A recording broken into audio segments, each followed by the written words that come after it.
ഇപ്പോൾ വൈകുന്നേരങ്ങൾ കാണാൻ പ്രത്യേക ഒരു ഭംഗിയാണ്. ഞാനതിന് വീണ്ടും വീണ്ടും പറയണ്ടല്ലോ.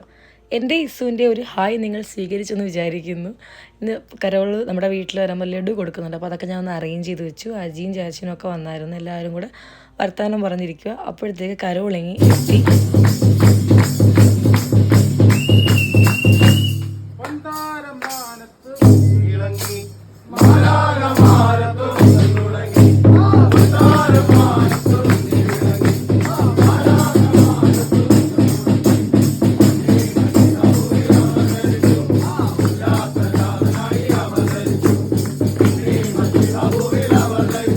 അറിയാട്ടോ പാട്ടൊക്കെ.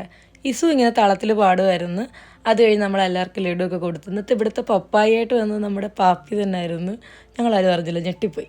നേരെ പിന്നെ അടുത്തത് അപ്പൂൻ്റെ വീട്ടിലോട്ടൊന്ന് പോയി. അവിടെ അപ്പു എല്ലാവർക്കും നേണ്ട വടയും വെള്ളമൊക്കെ കൊടുക്കുന്നുണ്ടായിരുന്നു. അതെല്ലാം കഴിഞ്ഞ് നമ്മൾ തിരിച്ച് വീട്ടിൽ പോരുന്നു.